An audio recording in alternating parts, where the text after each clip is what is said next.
Hello, good morning everybody. This is our first meeting in subject English. Ini adalah pertemuan pertama kita dalam belajar bahasa Inggris online. Baiklah, untuk pertemuan pertama, ini adalah materi yang akan kita bahas, yaitu mengenai attention please. Attention itu sendiri adalah kalimat meminta perhatian. Dalam bahasa Inggris, kita sering mengenal istilah meminta perhatian saat kita berbincang-bincang atau memberi pengumuman dalam kondisi tertentu. Attention ini bertujuan untuk menyatakan niat agar orang di hadapan kita memberikan perhatian. Nah, ada beberapa spoken of attention, yaitu hey, look at me, excuse me, may I have your attention, listen to me, dan attention please. Ini kata-kata spoken of attention ini adalah kata yang biasa digunakan kalau kita ingin meminta perhatian secara langsung, berbicara tatap muka secara langsung. Nah, kemudian ini yang spoken announcement. Kata-kata announcement itu sendiri memiliki arti pengumuman.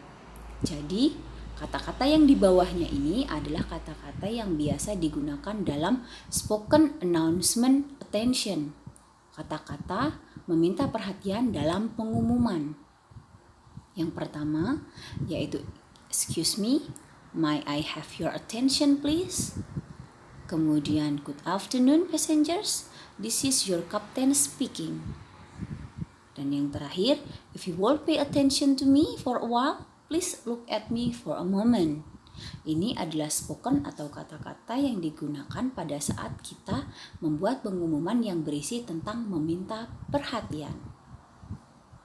Next, example 1. Contoh 1. Attention, perhatian.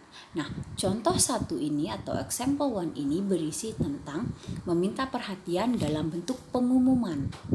For all students, teachers, and staff, you are not allowed to drive your car or ride your motorcycle to school if you don't have driving license. Nah, ini adalah salah satu contoh meminta perhatian dalam bentuk pengumuman. Okay, next.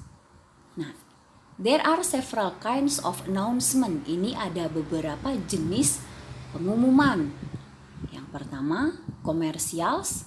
Commercials itu sendiri memiliki arti umum, seperti TV yang disiarkan secara umum dan luas, kemudian radio, newspaper, magazine, or shop. Nah, yang kemudian non-komersial yaitu yang tidak begitu umum atau tidak terlalu umum, yaitu ada public service, public event, school or education announcement, business announcement. Nah, untuk yang personal, ini yang bersifatnya pribadi. Yang personal itu ada wedding, newly born, and death announcement. Ini beberapa macam dari announcement. Next, there are several purpose of announcement. Ini adalah beberapa tujuan dari pengumuman.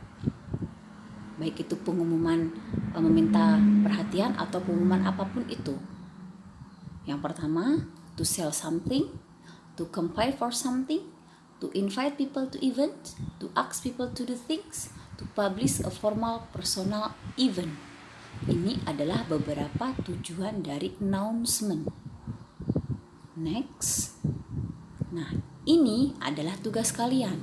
Your excitement is, tugas kalian adalah please make announcement by using attention. Silahkan buat pengumuman menggunakan kalimat meminta perhatian.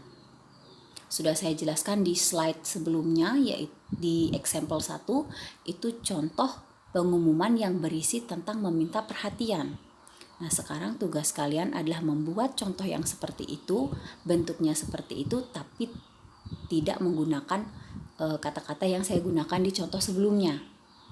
Membuatnya seperti itu, pengumuman yang berisi tentang meminta perhatian. Kalau belum jelas, silahkan lihat lagi slide sebelumnya yang sudah saya jelaskan. Oke, I think enough for our materi today. Saya rasa cukup untuk materi hari ini. Saya akhiri good morning and thank you for watching.